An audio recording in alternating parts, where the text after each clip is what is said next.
لیکن سائفر تھا کیا؟ 6 مارچ کو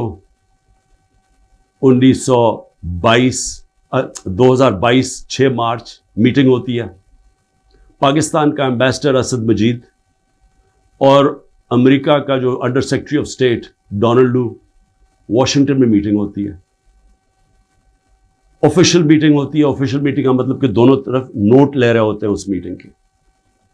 اس میٹنگ کے بعد ایک سائفر کا مطلب ہوتا ہے ایک خفیہ ایک کوڈ کے اندر میسج بھیجی جاتی ہے جو کہ ساری دنیا میں آپ کے جو ہمارے جو ایمبیسڈرز ہوتے ہیں وہ ساری دنیا میں ہر ملک کے ایمبیسڈر اپنے فارن آفس کو خفیہ میسیجز بھیجتے ہیں جس کو سائفر کہتے ہیں.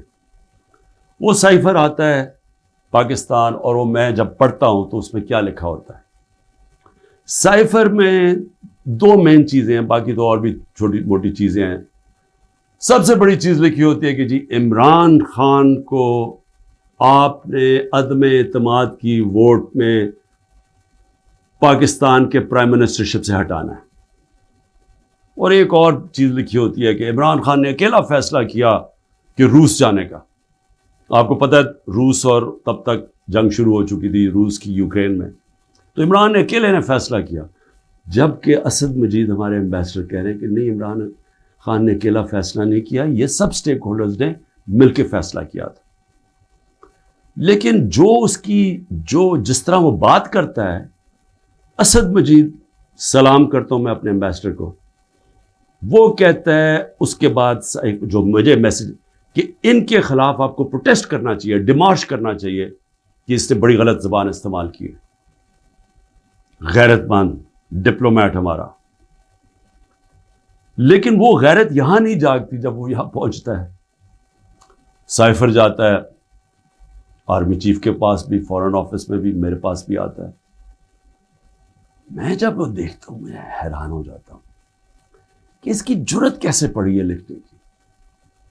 یہ کیسے کہہ سکتا ہے؟ اور پھر جب میں یہ دیکھتا ہوں کہ یہ کہہ رہا ہے ایک ایمبیسڈر کو کہ اپنے پرائم منسٹر کو آپ نے ہٹانا ہے, تو پھر میں دیکھتا ہوں کہ یہ میرے لیے تو نہیں ہے. ایمبیسڈر تو مجھے جواب دے ہے, تو مجھے کون ہٹا سکتا ہے؟ پاکستان میں مجھے کون ہٹا سکتا تھا؟ ایک ہی آدمی, جنرل باجوہ. سائفر تو جنرل باجوہ کے لیے ہے, اس نے بھیجا ہے. تو مجھے وہاں سے پہلے سے ہوتا ہے کہ اب تک ہمیں لوگ کہہ رہے ہیں, مجھے خبریں آتی رہتی تھیں کہ جناب فیصلہ ہو گیا آپ کی گورنمنٹ ہٹانے کو. مجھے رپورٹ آ رہی رہتی ہے, IB والے مجھے آ کے بتاتے تھے کہ جی دیکھیں شہباز شریف کی خفیہ میٹنگز ہو رہی ہیں, بیچ میں ان کے لوگ پڑے ہوئے ہیں, جنرل باجوہ کی کوئی فادر ان لا ان کے گھر میٹنگز ہو رہی ہیں. یہ ساری مجھے خبریں آ رہی تھیں. لندن کسی کو بھجوایا جا رہا ہے. تو میں مانتا نہیں تھا. میں جنرل باجوہ کو جب ملتا تو وہ کہتے تھے ہو ہی نہیں سکتا, ہم تو کنٹینیوٹی چاہتے ہیں. اور میں بھی اپنے آپ کو ہوتا ہوں کہ میں مان جاتا تھا.